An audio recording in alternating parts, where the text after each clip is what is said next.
The experts have told us it is not a passing affliction that will heal by itself.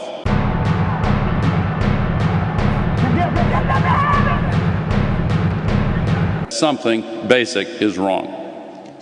We are what is wrong. Climate experts believe the next ice age is on its way. According to recent evidence, it could come sooner than anyone had expected. Scientists reported with unprecedented alarm that the North Polar ice cap is, in their words, falling off a cliff. One study estimated that it could be completely gone during summer in less than 22 years. Another new study to be presented by U.S. Navy researchers later this week warns it could happen in as little as 7 years. 7 years from now. Like, this is the war. This is our World War II. And basically, none of the crops will grow. Most of the people will have died, and the rest of us will be cannibals. According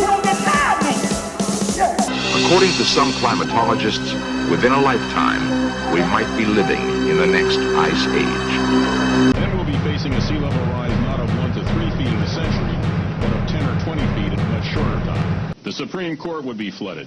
You could tie your boat to the Washington Monument, and storm surges would make the Capitol unusable. If we do not now take action, drastic action, and develop the wisdom to maintain an environment which is basic to all life, the only answer can be disaster. If an ice age is coming, what can we do to stop it? Nuclear energy might be used to loosen polar ice caps.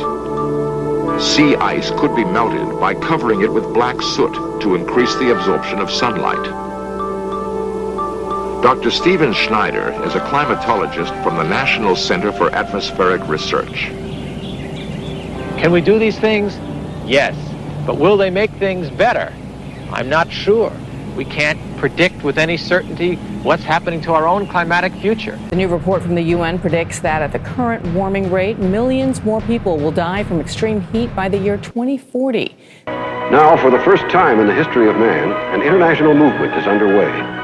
The people of the nations and the nations of the world have joined together to find the answers. It is inconceivable for any Western democracy to subsist even for 10 years more if we didn't have, through progressive taxation, a steady transfer of resources from rich people to poor. Well, I consider that we can begin to talk about the world environment and about safeguarding our planet when we, the rich nations, are giving, in perfectly formal, institutionalized tax assistance. We have no more than 12 years to take incredibly bold action on this crisis. What the few people left will be living in a failed state like Somalia or Sudan, and living conditions will be intolerable. You know, we've got, what, 11 years, maybe? Running in the park on Saturday in shorts thinking, this is great, but are we all going to die?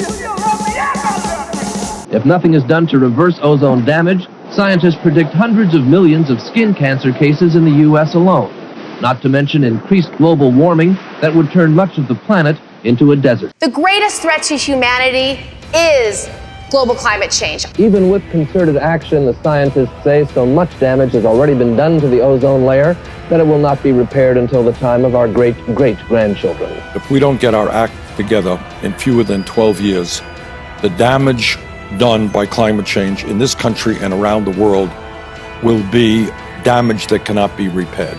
I'm not sure. We can't predict with any certainty what's happening to our own climatic future. How can we come along and intervene then in that ignorance?